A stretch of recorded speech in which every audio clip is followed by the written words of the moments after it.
Bueno, pues buenos días a todas y a todos, también a aquellos que nos estáis siguiendo a través de las redes, y bienvenidos a esta tercera jornada del curso de verano del Campus Juste 2005, preparando la democracia española, preparando la transición española hacia la democracia. Vamos a empezar la jornada con una ponencia titulada La transición exterior, el lugar de España en el mundo, y correrá a cargo de don Francisco Javier Rupérez Rubio.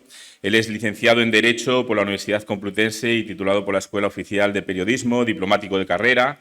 Ha sido embajador de España ante los Estados Unidos, la Organización del Tratado del Atlántico Norte, la OTAN, y la Conferencia sobre la Seguridad y la Cooperación en Europa. Asimismo, ha sido secretario general adjunto de las Naciones Unidas y director del Comité Antiterrorista del Consejo de Seguridad, y en las Cortes Españolas fue senador por Castilla-La Mancha y diputado por Cuenca, Madrid y Ciudad Real. Además, fue presidente de las Comisiones de Asuntos Exteriores y Defensa en el Congreso de los Diputados y presidente de las Asambleas Parlamentarias de la OTAN y de la OSCE, además de presidente de la Internacional Demócrata Cristiana y las Asambleas Parlamentarias de la OTAN y la OSCE. Además de la Fundación Humanismo y Democracia. Imparte clases de Relaciones Internacionales y Seguridad en las universidades de Villanueva, San Pablo CEU y Francisco de Vitoria, y es académico electo de la Real Academia de Ciencias Morales y Políticas y miembro de la Junta Directiva de la Asociación de Diplomáticos Españoles, además de haber recibido diferentes reconocimientos y premios. Su visión, en este caso, versará sobre esa transición y esa visión exterior, ese papel de España en el mundo. Contamos de nuevo, como decía ayer el profesor Moradillos, con uno de los protagonistas de ese periodo de la transición, y en este caso tendremos su visión desde el exterior. Embajador, bienvenido, es un placer tenerle con nosotros y la audiencia es toda suya. Muchas gracias.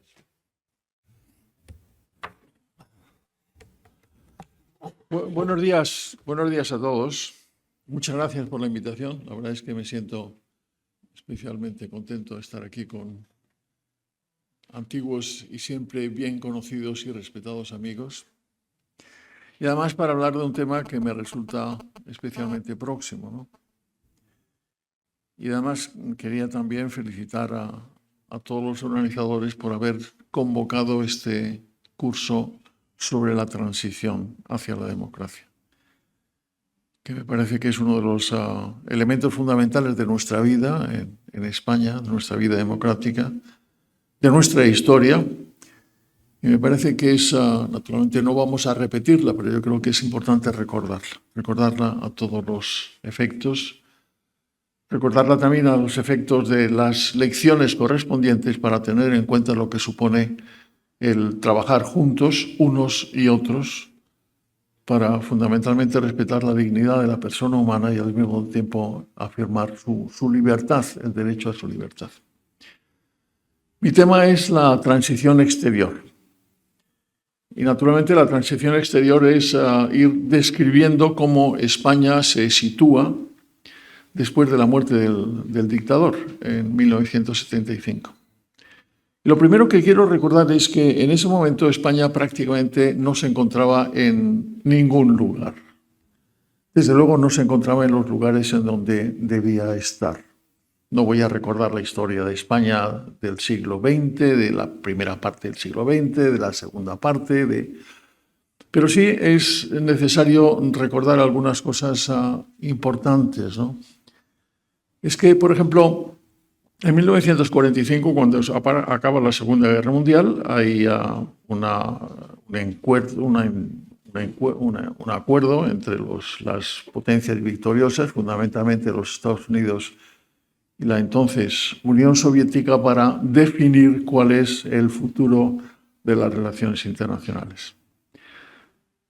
Fundamentalmente, los términos de esos acuerdos empiezan a precisarse en Potsdam, cerca de Berlín, en el año 1945, no únicamente a efectos de las relaciones entre los dos principales elementos victoriosos de la guerra mundial, sino al mismo tiempo también para la creación de un elemento relativamente nuevo en la vida internacional, que era la creación de la Organización de las Naciones Unidas, que sería puesta en funcionamiento unos meses más tarde en San Francisco en 1945, pero que tiene sus primeras definiciones precisamente en Potsdam, en 1945.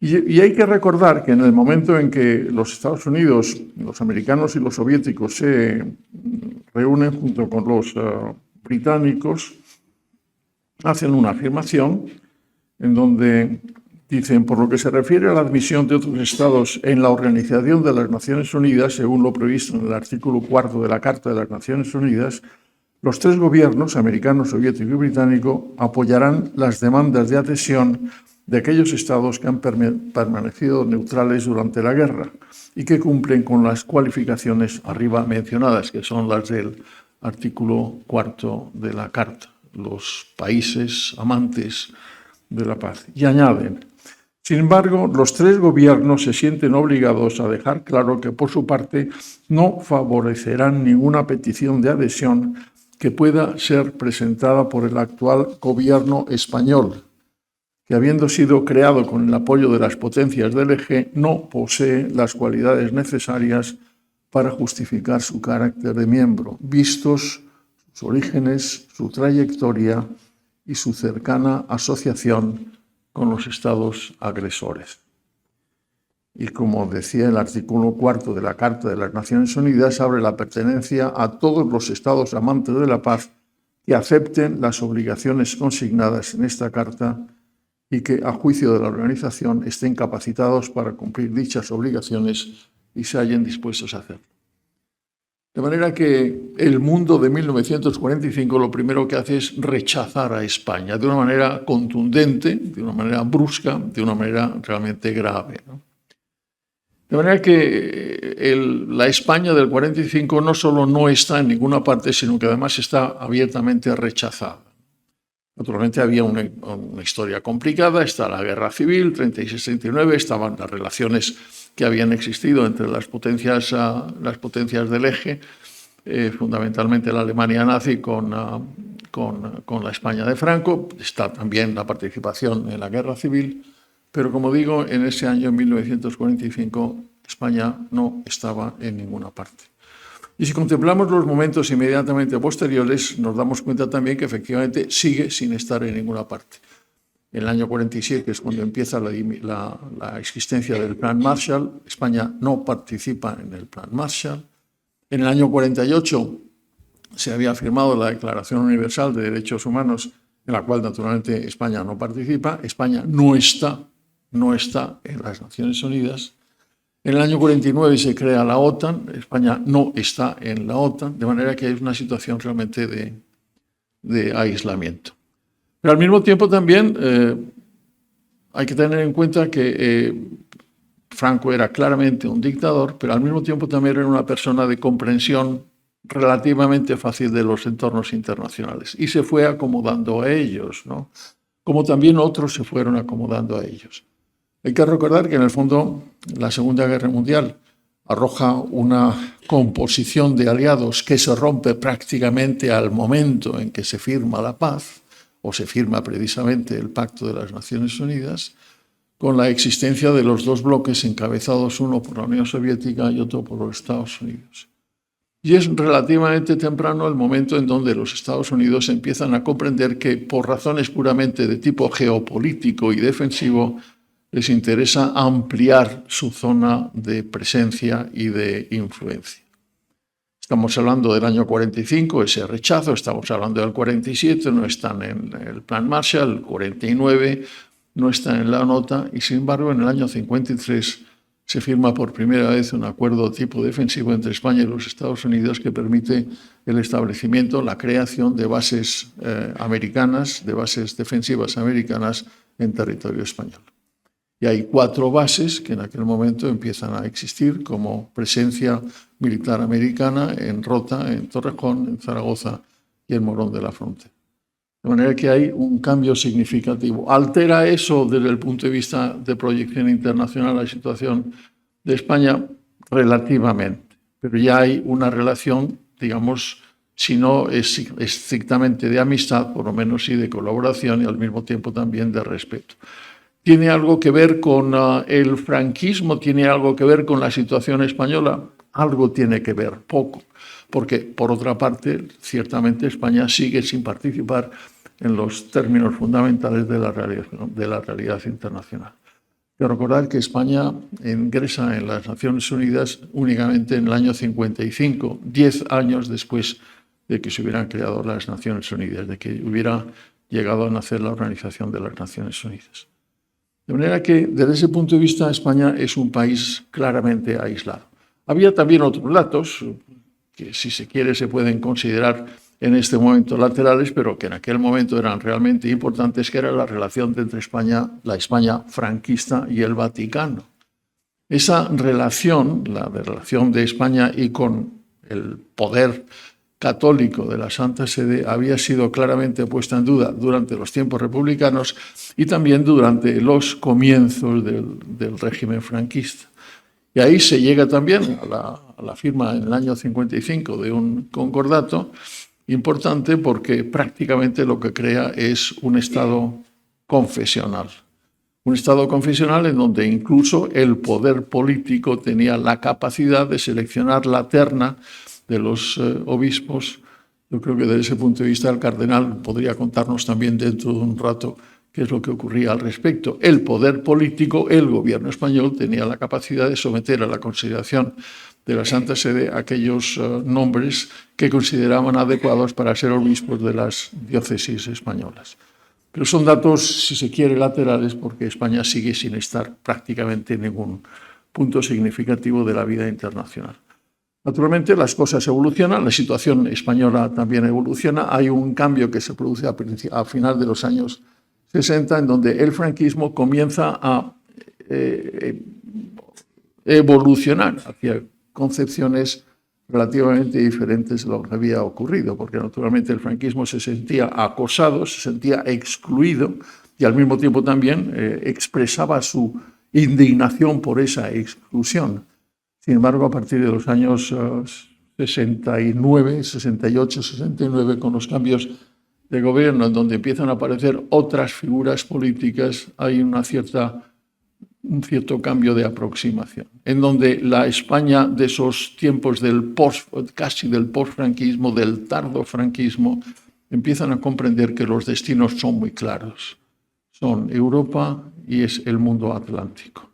Y por eso hay un ministro de Asuntos Exteriores que se llama Gregorio Pérez Bravo, que empieza a aproximarse o a intentar aproximarse tanto a lo que en aquel momento era el mercado común, el nacimiento, la prospección de la Unión Europea, y al mismo tiempo también la posibilidad de la pertenencia a la OTAN, que estaba hasta cierto punto compensada o explicada también por la relación con los Estados Unidos. La verdad es que desde ese punto de vista, tanto los Estados Unidos, fundamentalmente los Estados Unidos, hubieran querido propiciar una aproximación mayor, y son las potencias democráticas europeas las que se niegan a ambas posibilidades. España no puede pertenecer al mercado común mientras siga siendo una dictadura, y el mismo principio se aplica a la pertenencia a la OTAN.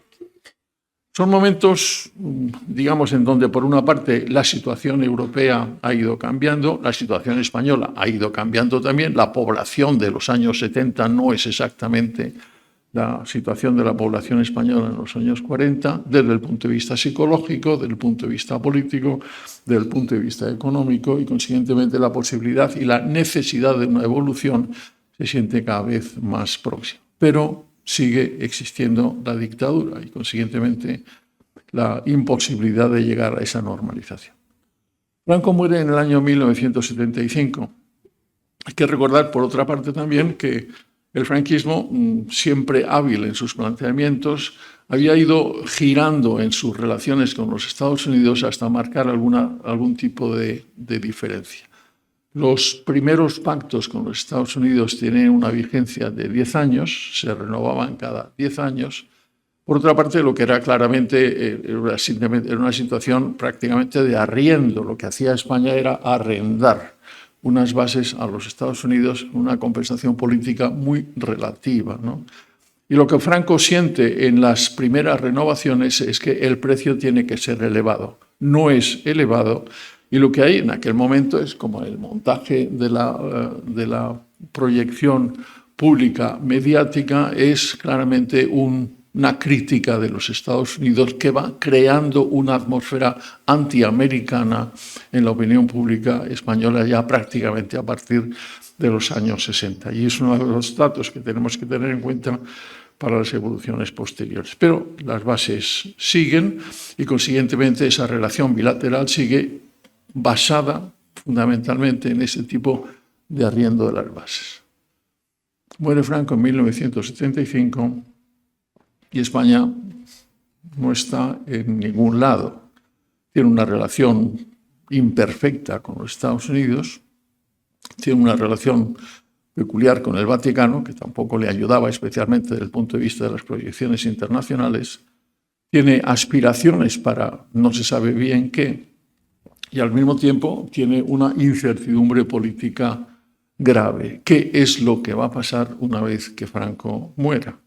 Naturalmente hay un principio básico, que es la continuación a través de la herencia en la monarquía, y desde ese punto de vista la monarquía, a través de Juan Carlos I, empieza a jugar un papel fundamental en los primeros meses después de la muerte de Franco. Es en junio del año 76 cuando Juan Carlos I, en uno de sus primeros viajes internacionales, está en los Estados Unidos y en una intervención ante el Congreso de los Estados Unidos declara de una manera muy contundente que el futuro de España se basa en la democracia y en la libertad, sin ningún tipo. Y al mismo tiempo afirma que su voluntad es la de aproximación a todos aquellos países democráticos que en Europa tienen exactamente la misma convicción. Y desde luego, por otra parte, lo que añade es una necesidad de una relación muy estrecha entre España y los Estados Unidos. De manera que hay una primera definición que marca claramente cuál es la dirección que debería seguir España en sus relaciones exteriores con los términos, con los países que tenían la democracia. Pero naturalmente eso es una afirmación importante, viene del jefe del Estado y al mismo tiempo también con todas sus limitaciones. Todavía en aquel momento no se había producido la primera elección democrática española, que tiene lugar en el año 1977. Apenas se estaban formando las formaciones políticas que después tendrían un papel fundamental en la transición española. De manera que queda todavía un espacio de saber exactamente a dónde vamos, ¿no? Y ahí compiten sensaciones varias, ¿no? Por una parte está el posfranquismo. Hay que recordar que al fin y al cabo, en el año 75, hay ya toda una serie de generaciones que han vivido el franquismo, que han vivido el tardofranquismo, que han visto algunas posibilidades de evolución en el tardofranquismo y que no están dispuestos a abandonar los productos que se habían ido consiguiendo en aquellos momentos, ¿no? Y al mismo tiempo también están, convencidos de que el futuro de España no está con los americanos, no está necesariamente con nadie. Hay una cierta glorificación de la nueva situación diciendo tenemos derecho a estar donde nos dé la gana, sin necesidad de estar con unos o estar con otros. Y eso lleva, por una parte, a una aproximación hacia lo neutral, hacia el neutralismo, hacia los no alineados, y por otra parte también hacia la búsqueda de alteraciones todavía no visibles. Porque, por otra parte, había algunos que empezábamos a describir cuáles eran las posibilidades y las necesidades del sitio futuro de España, situados en otro lado, que era precisamente el lado occidental. Yo, como diplomático, había tenido una experiencia directa muy significativa en los últimos años del tardofranquismo, el 72 y el 75, cuando formé parte de la delegación española ante la Conferencia sobre la Seguridad y la Cooperación en Europa, que tuvo lugar en esos 3 años entre Helsinki y Ginebra.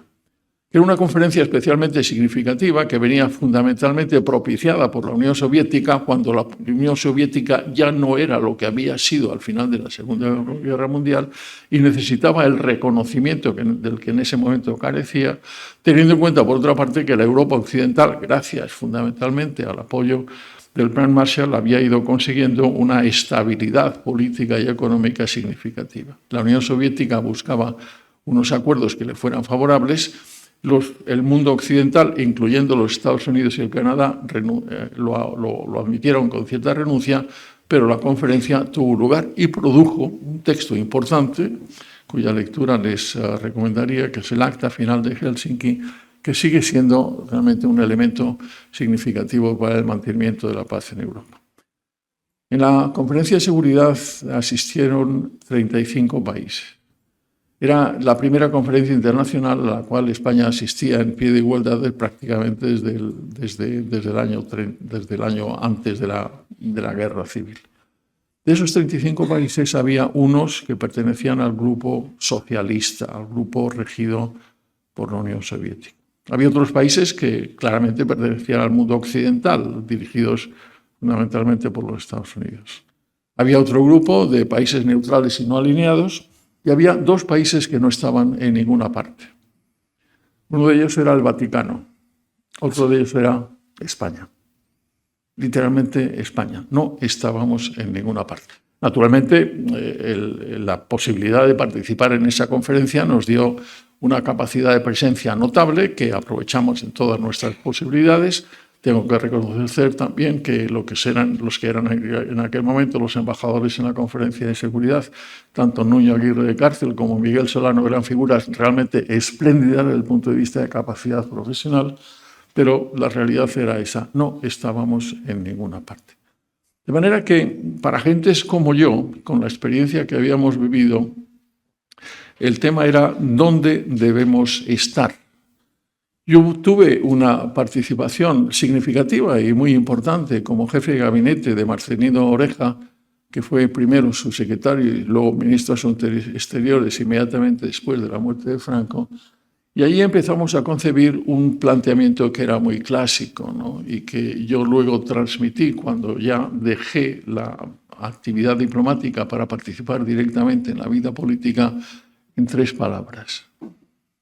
La política exterior española tiene que basarse en 3 términos: europea, democrática y occidental. Europea, democrática y occidental. ¿Y eso qué quería decir? Fundamentalmente la pertenencia a la Unión Europea, a lo que era todavía el mercado común, al mismo tiempo, naturalmente, la conciencia de que debíamos ser un país democrático a todos los efectos, y occidental, que era la referencia a la Organización del Tratado del Atlántico Norte, la OTAN, como parte fundamental de la pertenencia a lo que era el mundo, las necesidades defensivas y geopolíticas del mundo. Eso tiene, naturalmente, evoluciones varias. Primero, llega como presidente del gobierno a un personaje realmente notable y que hay que recordar porque fue un elemento fundamental para la llegada de la democracia a España, que era Adolfo Suárez. Adolfo Suárez venía del franquismo, había tenido una parte importante, una participación importante en diversas escalas franquistas. Pero al mismo tiempo también era un hombre dotado de una gran capacidad de proyección, de comprensión y de aprendizaje. Él, viniendo de ese mundo franquista, en el fondo lo que hubiera querido fuera que España fuera un país neutral, que era tanto como decir, salimos del hoyo y en este momento lo que nos permitimos es estar en todas partes. Pero al mismo tiempo también era perfectamente lúcido y perfectamente consciente de que había que ir comprobando y examinando cuáles sean las posibilidades de relación. Suárez, en su periodo como presidente del gobierno, tuvo 2 gestos complicados. Uno de ellos fue favorecer la presencia de España en la cumbre de no alineados que tuvo lugar en La Habana en los años 76-77. Naturalmente, era tanto como decir que estábamos con los no alineados, ¿no? Porque era un mensaje pues que estábamos con ellos, hasta el extremo de que Fidel Castro, que era en aquel momento el líder cubano, el que organizaba la conferencia, señaló y recibió la presencia española como una voluntad de asociación con los no alineados. cosa que fue mal percibida incluso por el propio Suárez cuando aquello no era exactamente el propósito. Era un propósito de estar en todas partes sin comprometerse demasiado con nada. Pero al mismo tiempo también, poco tiempo después, el propio Suárez recibió en la Moncloa a Yasser Arafat, que era el líder de los palestinos. También en un signo que en el fondo se diferenciaba de lo que en aquel momento estaba ocurriendo con respecto al mundo occidental. Pero Suárez fue aprendiendo la lección. Al mismo tiempo, Suárez, desde el punto de vista político, lo que tenía era la voluntad y la necesidad era la de armonizar todas las fuerzas políticas para conseguir un consenso que hiciera posible la llegada de la transición, la llegada de la Constitución y, consiguientemente, la llegada de la paz entre todos los españoles, cosa que admirablemente consiguió. Y desde ese punto de vista, y me imagino que en las conferencias que están teniendo lugar en este acto, el nombre de Suárez habrá recibido el reconocimiento que realmente merece. Y al mismo tiempo, desde el punto de vista internacional, pues tenía sus carencias, tenía sus desconocimientos perfectamente explicables. Yo fui especial testigo, porque era en aquel momento presidente del Partido Demócrata Popular, que era un partido demócrata cristiano y al mismo tiempo también muy ligado a la UCD, cuando en el 23 de enero de 1981, unos días antes de la celebración de un congreso de la UCD, estuve visitándole con el que era el primer ministro belga, que era Tindemans, ¿no? Y recuerdo que al final de la entrevista me retuvo para decirme privadamente que él había tomado la decisión de que España entrara en la OTAN. Un dato que yo venía favoreciendo, porque me parecía que era un elemento absolutamente fundamental en todos esos planteamientos de dónde queríamos que España estuviera, la España europea, democrática y occidental. Lo que ocurre es que Suárez se vio forzado a dimitir unos días después como consecuencia seguramente relacionadas con asuntos de la política interna. Hay que recordar que un mes después del 23 de enero de 1981, el 23 de febrero, tuvo lugar el golpe de Estado militar en las Cortes Españolas, de manera que, pero su sucesor, Leopoldo Calvo Sotelo, desde el primer momento afirmó su voluntad de que España debía pertenecer a la OTAN.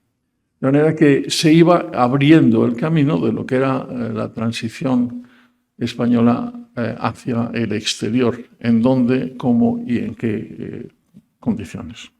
Pero al mismo tiempo también, así como el mundo, digamos, postfranquista neutral iba adoptando toda una serie de decisiones, había una parte también del mundo político español, que era el mundo de la izquierda, fundamentalmente encarnado por el Partido Socialista, que tenía una visión radicalmente diferente. Para el mundo socialista, que en aquel momento dirigía Felipe González, la dirección, la dimensión no era la OTAN, no era el mundo occidental, sino que era el mundo soviético. No para pertenecer a la Unión Soviética, sino simplemente para mostrarse en un sentido antiamericano y, por otra parte, próximo a lo que eran los planteamientos de la Unión Soviética. Es en el año 77 cuando Felipe González, todavía secretario general del PSOE, acompañado de su segundo, que era Guerra, visitan Moscú. Tienen una relación muy próxima con el secretario general del Partido Comunista Soviético, Brezhnev, firman un acuerdo claramente dirigido a propiciar la no entrada de España en la OTAN. De manera que ahí hay un conflicto claro entre los que pensábamos y sosteníamos que el mundo occidental era el que debía ser el mundo español, y otros que pensaban en una alineación más bien próxima a las potencias socialistas y ciertamente no partidario en absoluto de la presencia de España en la OTAN. Calvo Sotelo, desde el primer momento, acelera el trámite de la asociación de España a la OTAN. De manera que si llega al poder pocos días después del golpe de Estado, en febrero del año 81, nada más llegar a la presidencia del gobierno, ya toma las medidas para que vayamos, para lo que era UCD, vaya propiciando esa discusión. La discusión parlamentaria, las decisiones que toma UCD se producen en el verano del año 81. Los debates parlamentarios tienen lugar en octubre y noviembre del año 81, tanto en el Congreso de los Diputados como en el Senado. Y en ambas cámaras, por una mayoría significativa, España decide entrar en la Alianza Atlántica. Al mismo tiempo, también, paralelamente, ya habían comenzado las negociaciones para aproximarse al mercado común.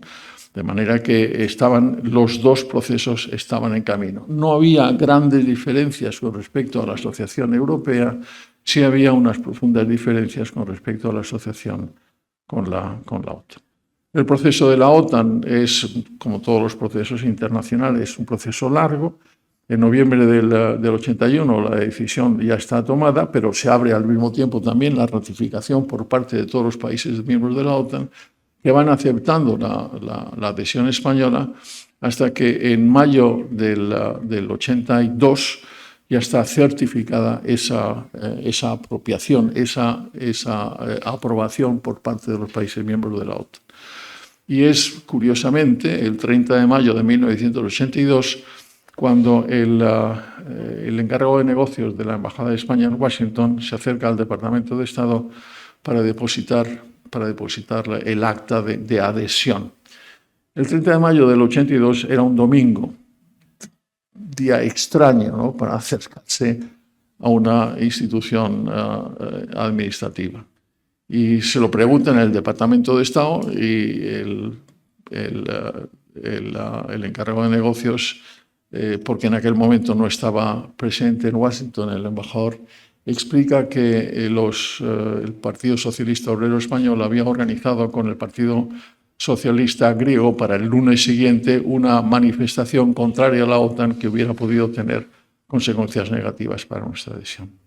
Vivíamos tiempos complicados. Yo recuerdo el debate que tuvo lugar en el Congreso de los Diputados, del cual yo era en aquel momento miembro como diputado por Cuenca, que fue especialmente agrio y especialmente complicado. Quizás no tan agrio y tan complicado como los que estamos observando en este momento, pero ciertamente muy profundo desde el punto de vista de las diferencias y de las distancias en las opciones de unos y de otros. Pero el 30 de mayo de 1982 se certifica la entrada de España en la OTAN. Y fue al día siguiente cuando Leopoldo Calvo Sotelo me llama y me dice que si quiero ser embajador en la OTAN. Yo la verdad es que también en aquellos momentos, que eran momentos complicados, ya había sido embajador en la sesión que había tenido lugar en Madrid en los años anteriores de la Conferencia sobre la Seguridad y la Cooperación en Europa.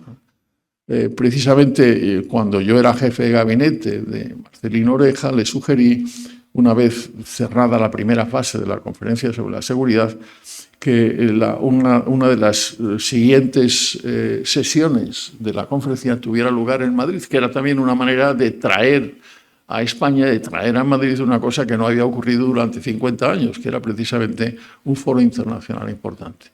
Eso se aprobó por los miembros de la conferencia. La conferencia tuvo lugar en Madrid. Yo también fui el embajador en la Conferencia de Seguridad en Madrid, en unas situaciones que en este momento no se podían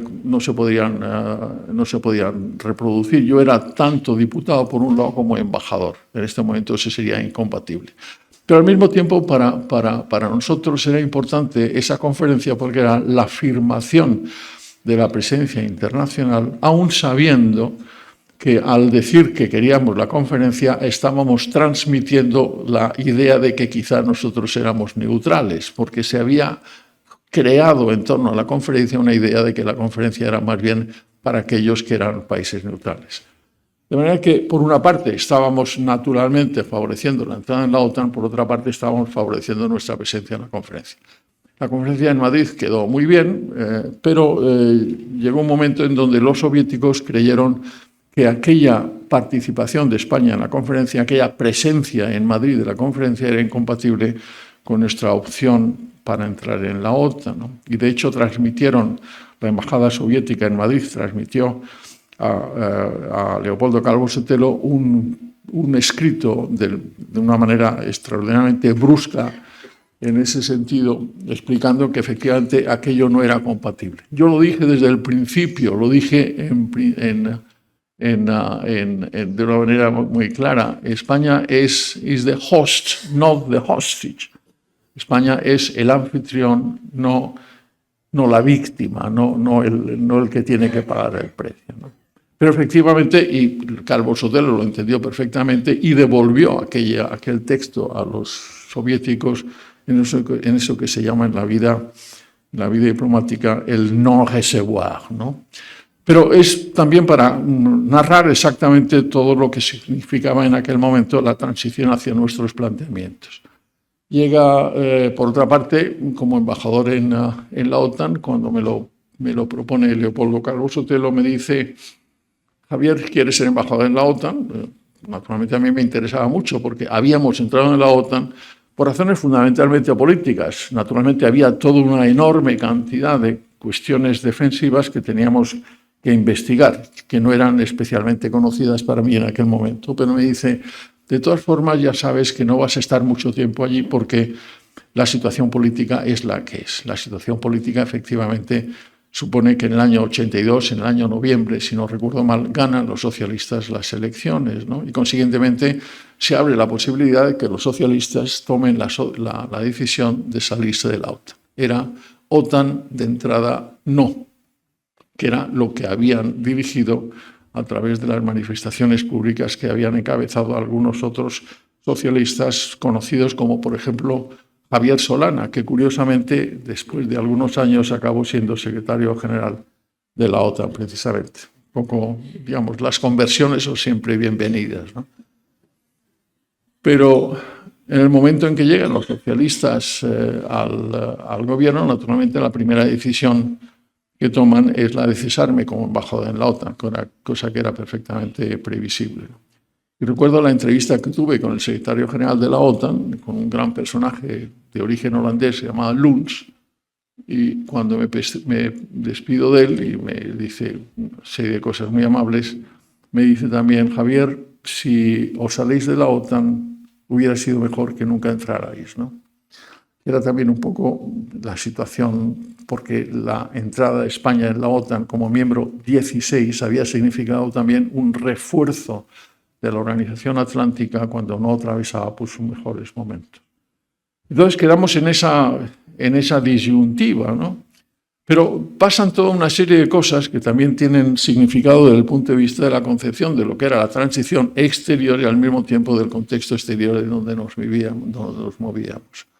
Felipe González, ya presidente del gobierno, una de sus primeras visitas exteriores es a Bonn, donde estaba de canciller Helmut Kohl.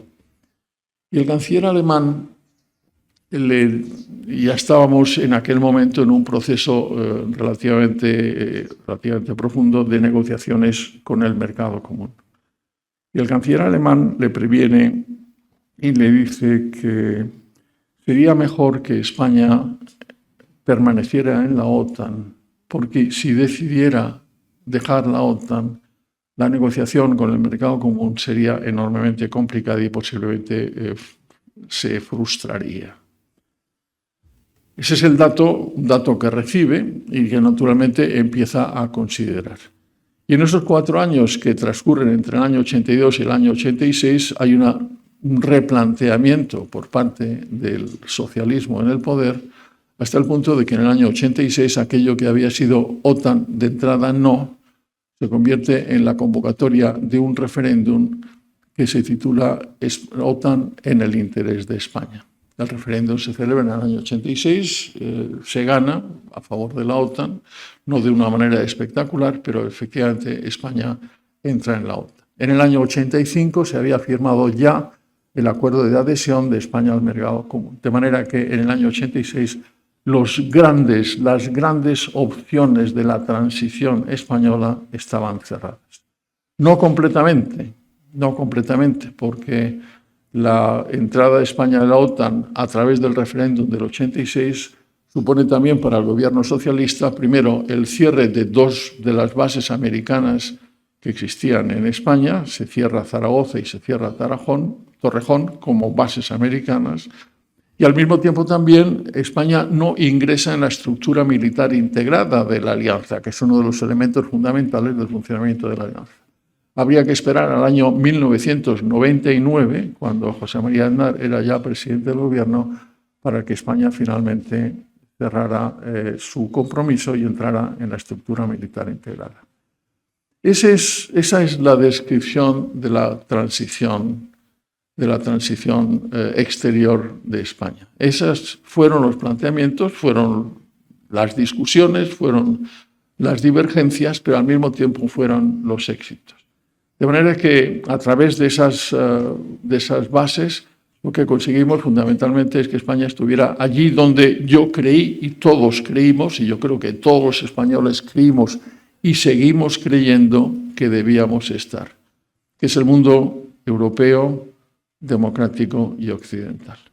Naturalmente, si contemplamos en este momento la historia de la transición, nos encontramos con que el mundo exterior ha cambiado un tanto, ¿no? Tenemos a un presidente de los Estados Unidos que considera que la OTAN es una organización obsoleta, por ejemplo, ¿no? Y al mismo tiempo es evidente que lo que en este momento existe por parte de la política española tampoco demuestra un especial entusiasmo por esa pertenencia.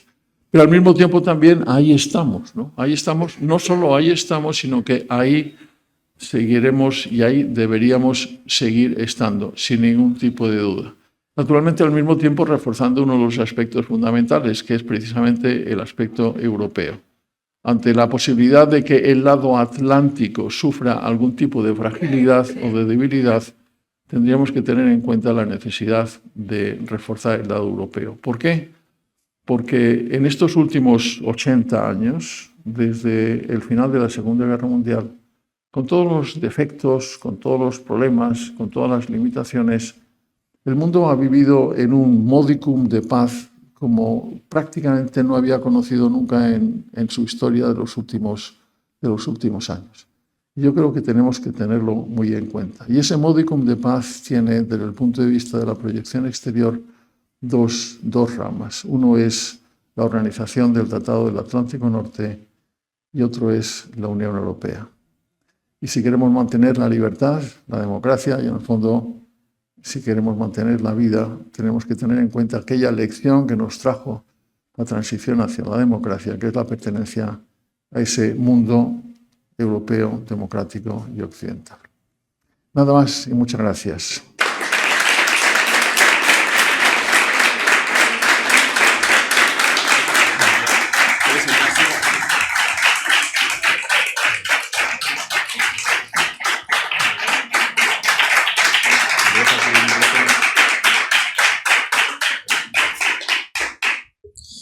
Muchísimas gracias, querido embajador. Creo que los aplausos manifiestan la satisfacción de los oyentes por su exposición y agradecemos enormemente, ¿no?, este testimonio que muestra realmente las dificultades que España sufrió para poder hacerse un hueco en el mundo, ¿no?, en un periodo clave de nuestra historia, ¿no?, con actores y protagonistas que, como usted bien ha dicho, hay que reconocer, ¿no?, como el trabajo realizado por Adolfo Suárez.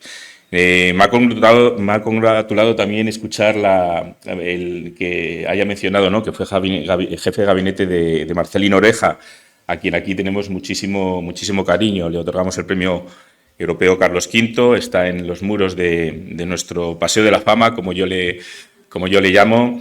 Es además miembro de la Academia de Juste y creo que también jugó un papel fundamental en esos primeros pasos para que España formara parte de la Unión Europea, ¿no?, en lo que fue el proceso de adhesión al Consejo de Europa, ese paso previo para poder formar parte de la Unión Europea. Es una gran oportunidad tenerla aquí con nosotros, con lo cual creo que es muy positivo que podáis hacerle preguntas. Tenemos ya algunas manos levantadas, por favor. Hola, buenos días. Soy Ander. En primer lugar, muchas gracias por su extraordinaria conferencia. Y le quería preguntar qué opinión le merece el hecho probado por la historiografía de que Estados Unidos apoyase el movimiento independentista canario y amenazase con la independencia de las Islas Canarias si España no entraba en la OTAN, si considera que eso fue un factor determinante o no lo fue tanto. Muchas gracias. No lo fue tanto, no lo fue tanto, no lo fue tanto, no. Es decir, la negociación con los Estados Unidos desde ese punto de vista fue muy clara, ¿no? Y no había absolutamente ningún tipo de duda, ¿no? Es decir, la única duda es Ceuta y Melilla, claro. Ceuta y Melilla no están en la OTAN. De manera que desde ese punto de vista, en el supuesto eventual que hubiera algo que mereciera o que necesitara una respuesta militar, en el caso de Ceuta y Melilla, no sería la OTAN que respondiera. Y eso lo tenemos que tener en cuenta. Es decir, la OTAN, la inscripción de la OTAN es los países europeos al norte del Atlántico Norte y en el Atlántico, ¿no? Eso no está. Pero hay que recordar también que lo que sí estaba en la OTAN era Argelia. Y eso está descrito en el tratado originario de la OTAN. Y hay una nota a pie de página diciendo que Argelia se pierde, ¿no? Cuando hay la guerra de Argelia, la OTAN no interviene. De manera que desde ese punto de vista también debemos tenerlo en cuenta. Es decir, si hay algo con respecto a Ceuta y Melilla, tenemos que ser nosotros los que lo defendamos, sin ningún tipo de duda. Pero no hubo... Sí, yo creo que no hay problemas con Ceuta, con las Canarias, ¿no? Sí, no he venido a hablar de ese tema concretamente aquí, pero sí tenemos que tener cuidado con el tema de las descripciones de las fronteras marítimas con Marruecos, desde ese punto de vista, ¿no? Pero no, las Canarias están en la OTAN, sin ningún tipo de duda. Están al norte del Tratado del Atlántico, del tratado correspondiente. Forman parte de la OTAN como todo el territorio peninsular. No hay absolutamente ninguna duda y nunca hubo ninguna duda al respecto. Muchas gracias, embajador. ¿Más preguntas por parte del público? Sí, por favor. Sí. Sí, buenos días, José Hernández. Le tengo dos preguntas, embajador. La primera, aprovechando que has referido a la OTAN, en los últimos tiempos hay una fuerza política muy clara que España, muy contraria a la OTAN y a la permanencia de España en la OTAN. ¿Considera que esos objetivos que se alcanzaron en la transición han cambiado algo o por el contrario es un error plantear en el 2025 que España debería salir de la OTAN o un poco replantear este modelo del gasto militar como se ha asociado a la OTAN ahora? Con todos los respetos y el máximo de los cariños, tener fuerzas políticas que a estas alturas de la película piden la salida de la OTAN están en otro mundo, no se han enterado, ¿no? Es decir, esos planteamientos de izquierda radical que responden, es decir, no son nuevos, en el fondo es una repetición de lo que habíamos vivido hace unos cuantos años, pero no tiene absolutamente ningún sentido. Es decir, la OTAN, es que es evidente, la OTAN tiene una capacidad disuasoria. ¿Para qué sirve la OTAN? Para disuadir el ataque, para disuadir la posibilidad de una invasión, ¿no?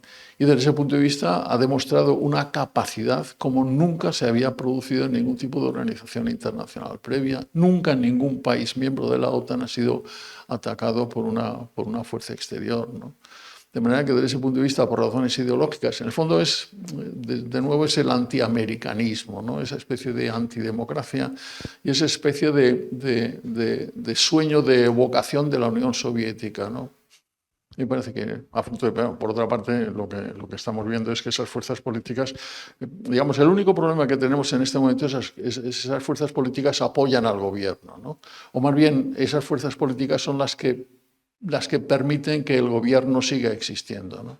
Y esa es una de las cosas que tenemos que tener en cuenta. Desde ese punto de vista también, es decir, la discusión en este momento, que es una discusión complicada sobre el 5%, me parece que ha situado a España en un país extremadamente frágil. No porque yo esté a favor del 5%, porque sé perfectamente los gastos que supone, pero, digamos, hacer una especie de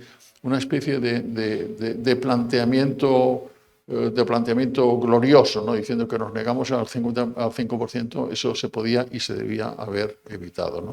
Precisamente hoy mismo veo unas noticias en donde, según un acuerdo entre España y la OTAN, España ha decidido el aumento en 14.000 elementos de las Fuerzas Armadas. De manera que, y yo comprendo que estamos contemplando también situaciones complicadas, también lo he dicho, es decir, en este momento el entusiasmo que tienen los Estados Unidos por la OTAN es más bien relativo.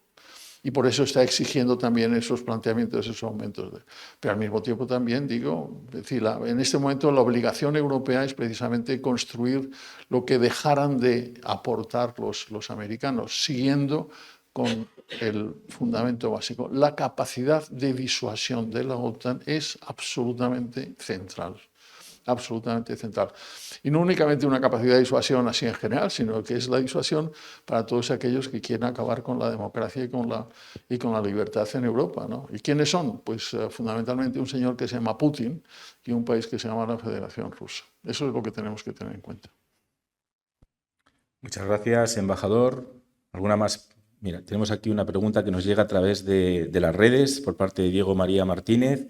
Dice que es necesario seguir en la OTAN, en eso creo que todos estamos de acuerdo, pero ¿no cree usted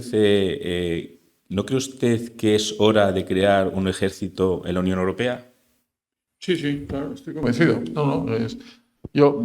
Primero, yo estoy convencido que es hora de ir pensando en una federación de Estados europeos, ¿no? En este momento apenas hemos pasado el nivel de la confederación, habiendo avanzado enormemente, es decir, tenemos una moneda común, tenemos un parlamento común, tenemos una comisión común, tenemos un banco común, nos falta un gobierno común, ¿no? Y desde luego nos falta un ejército común. Yo estoy absolutamente... Y por otra parte es evidente, es decir, si en este momento comparamos la suma de todos los gastos militares de todos los países miembros europeos, nos damos cuenta que ese gasto supone más del gasto que tienen los americanos. Lo que pasa es que ese gasto está dividido en tantos otros países que en el fondo no rinden. Pero esa es una labor fundamental y espero y deseo, no es para mañana, claro, no lo podemos, pero espero y deseo que en un término máximo de 10 años tengamos una federación europea, tengamos un gobierno europeo y tengamos un ejército europeo, sin ningún tipo de duda. Muchísimas gracias, creo que es un gran mensaje. Tenemos otra pregunta por ahí atrás. No te veo bien por la columna. Si te presentas, por favor. Sí, buenos días. Mi nombre es Patricia y muchas gracias por la intervención. Tengo una pregunta porque me surge la duda de cómo articularía la OTAN los ataques del siglo XXI. Me refiero a las nuevas tecnologías, ataques que puedan venir por ahí o ataques similares a un apagón como el que ocurrió, que no viene por ahí, pero ¿cómo lo gestionaría la OTAN? Muchas gracias. Pues la verdad es que en ese sentido no estoy preparado para contestarlo, ¿no? La pregunta es, ¿la inteligencia artificial servirá para la OTAN? Pues servirá para la OTAN, imagino que servirá para la OTAN. La OTAN ha demostrado también una capacidad de desarrollo tecnológico interno verdaderamente. Yo recuerdo, es decir, ¿por qué yo me empeño en que entremos en la OTAN?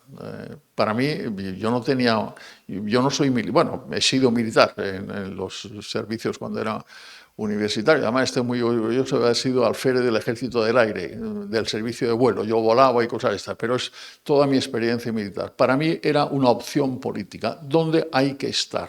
¿Y por qué hay que estar?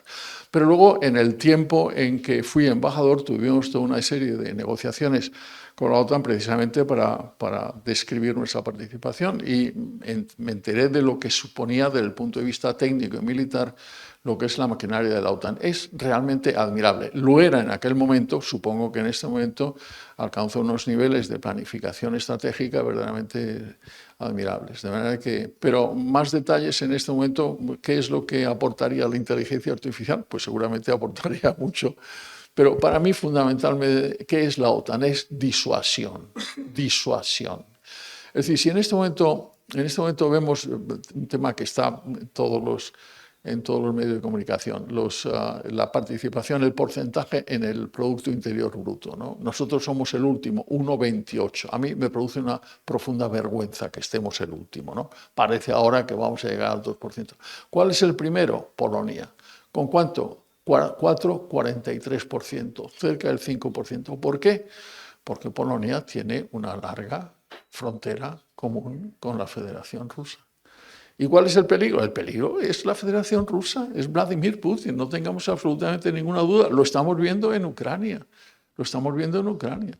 De manera que, y naturalmente, ¿por qué hace apenas 2 años Suecia y Finlandia decidieron entrar en la OTAN? Suecia y Finlandia eran, digamos, los 2 países característicos del mundo neutral europeo. Si cuando estábamos en Helsinki discutiendo el acta final de Helsinki me dicen que Finlandia va a entrar en la OTAN, no me lo hubiera creído 50 años después. ¿Por qué? Porque están aterrados. De manera que, desde ese punto de vista, me imagino que la inteligencia artificial pues, aprovechará mucho, pero una de las cosas que tenemos que tener en cuenta es que, aparte de la posibilidad de una agresión militar, estamos permanentemente soportando agresiones tecnológicas. ¿Por qué? Porque, aparte de las posibilidades de las agresiones militares, la Federación Rusa, como antes la Unión Soviética, tiene un propósito, que es destruir la unidad europea, sin ningún tipo de duda. Yo creo que eso lo tenemos que tener en cuenta también a todos los efectos. Y luego utilizaremos la inteligencia artificial para darles coña, ¿no? O sea, que es... Querido embajador, mencionó en su intervención los 3 términos que debían de alguna manera ser o focalizar la acción exterior de España: europea, democrática y occidental. Entiendo que esos términos todavía son válidos, pero ¿se añadiría alguno más, por ejemplo, el multilateralismo, o cree que con los 3 términos, las 3 acciones sería suficiente? Son suficientes, sí, son suficientes. Al fin y al cabo, los 3 tienen multilateralismo en la sangre, ¿no? Y los 3 serían incomprensibles sin multilateralismo. Yo sería, no es por repetirme, no es por sentirme orgulloso de mis planteamientos, sino porque creo que siguen siendo absolutamente centrales. Europa, europeo, democrático y occidental. Ahí debemos estar.